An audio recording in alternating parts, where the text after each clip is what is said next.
Mr. David Licauco, abay tila baga napipikon sa mga lumalabas na mga news about sa kanyang bakasyon. But before that, if you haven't subscribed yet to my YouTube channel, please don't forget like, share, and subscribe at hit mo na rin ang notification bell for more showbiz updates. Bago tayo, of course, magpatuloy sa ating updates for today's video, nais kong pasalamatan kayo for always watching and trusting this channel. Thank you so much sa inyong palagiang panonood at palagiang pagsubaybay. Of course, magpapasalamat at isi-shoutout ko lang mo ito po isa sa mga admin ng Barda, no? Dahil talaga namang nag-invite po siya dun po sa premiere night, kaso nga lang talagang busy po tayo at hindi natin kaya pang yung schedule, di kinaya.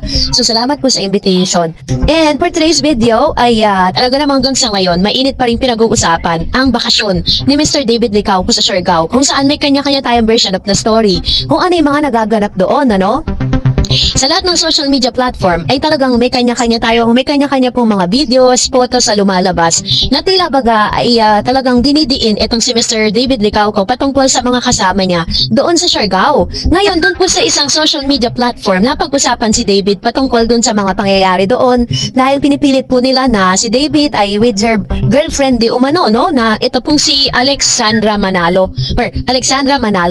So dito po is makikita natin yung mga photos na nilalabas po nila. It's either nakatagilid or nakatalikod kapag po talagang kasama itong si David Licauco. Ngayon, sinasabi po nila na parang ito raw yung girl na tinutukoy po nila na parang nililihim nitong si Mr. David Licauco.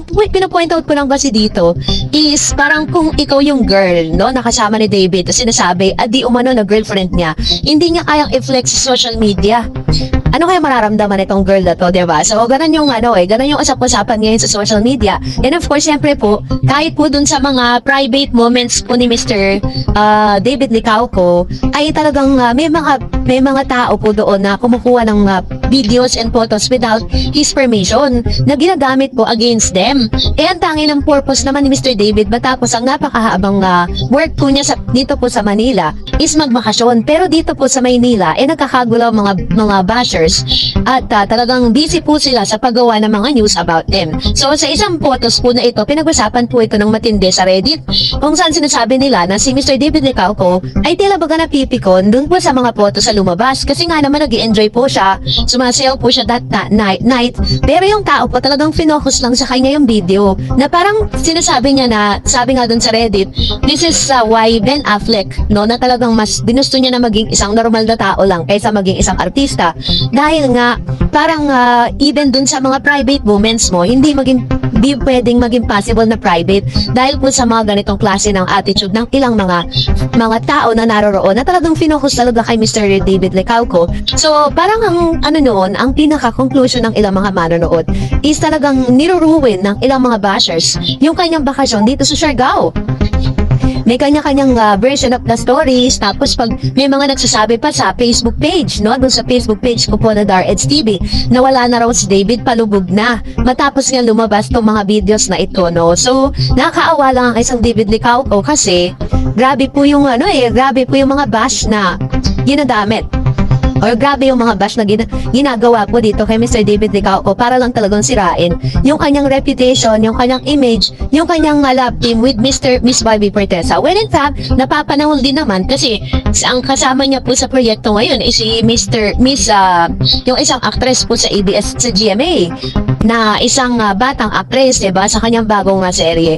Kaya talagang masasabi mo na hindi ko alam kung worth it ba yung kanyang bakasyon dahil parang nai-invade yung kanyang privacy dito.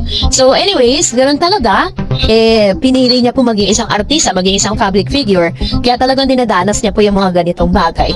So, kayo na po ang humusga. At dahil dyan, magbasa tayo ng ilan sa mga comments niyo sa comment section. Unahin po natin ang nagkomento sa isang sa ating pong last update. Sabi po ni Miss Trini, huwag maniwala sa rumor. Girlfriend di bakit puro likod lang ang pinapakita? Kung tunay na girlfriend ni Dian, proud siya ipapakita sa atin. Kaso faceless sabi ni Pinocchio, 1 to 2 weeks nagstay sa Siargao. Ayan, sabi naman po ni Miss Mila, David, bayaan mo lang mga fake na bashers, walang magawa mga yan, kaya ganyan sila. The more na papansinin mo mga yan, the more na ibabash ka nila. Sabi ni Miss user, this is user, matagal na yung picture, July ex-girlfriend ni Gino, yung picture nakatalikod nakatube. O diba, isa rin sa mga nagsasabi na matagal na mga photos yun, nilalabas lang. Diba, yung mga ganitong mga evidensyang sinasabi po nila na talagang nagsisira dun sa image po ni Mr. David Licauco. So, yun po yung ilan sa mga pinag-uusapan sa social media ngayon. And of course, pinag-uusapan din po na parang, yun nga, medyo big deal din sa mga fans na parang kung totoo talagang girlfriend na ni Mr. David yun, bakit laging nakatalikod, tapos minsan may mga kuha silang sobrang layo, yun ba yung intentional na ginagawa? Or talagang wala naman talaga between them, no? Yung mga bashers lang yung gumagawa ng kwento. Sabi ni Senny Reyes, gusto lang magpiyesa kung mag-iwalay, gusto nila kasi si David o gusto nila si Barbie. Tama naman, mga aksidente ka na sana David. Ay grabe yun sabi ni Miss Senny, Miss Arens, why or non-stop yung negative pulat sa barda?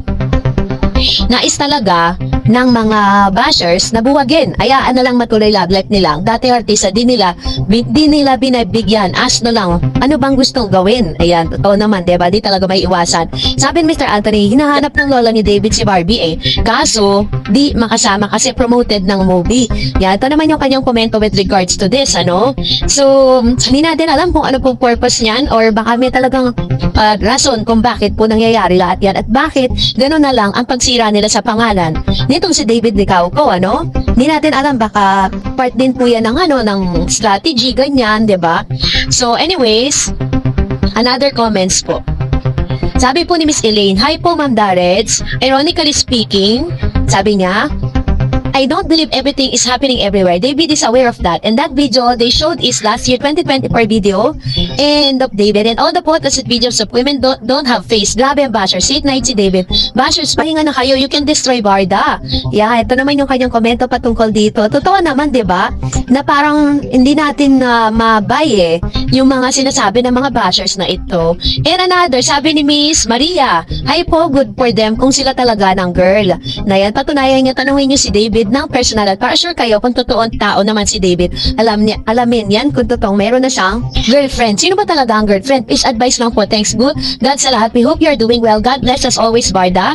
Fans, and pray well, sabi niya. And sabi niya pa, nakatadhana by faith in God. In Jesus' name, help guides and protects us always. Amen po. Ayan. So, salamat Ma'am Chi.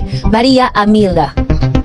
And another comment, sabi ni Miss Mercy, sabi ng mga bashers ni David, mahilig pa daw rin siya sa gimmick at magpawa daw si Barbie pag nagkataon daw iiyak silang muli. Oy, grabe hindi naman po ganun katindi yung pagka-addict ni Mr. David sa pag-iinom. Minsan nga lang natin siya nakikitang nagwawal-wal In bakasyon pa po yan. Sabi ni Miss Pedak, silent fan here.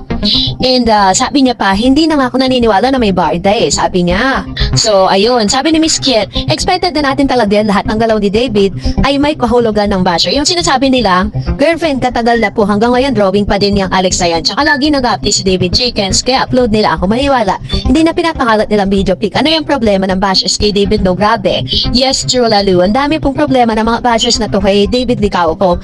And we do not know what happened. Bakit ganyan sila kay David Licauco? So anyways, maraming salamat po sa inyong mga komento. And that's it for today. For more videos and updates, please don't forget to like and subscribe. And please don't forget to follow my Facebook page, Dar Eds TV. God bless everyone!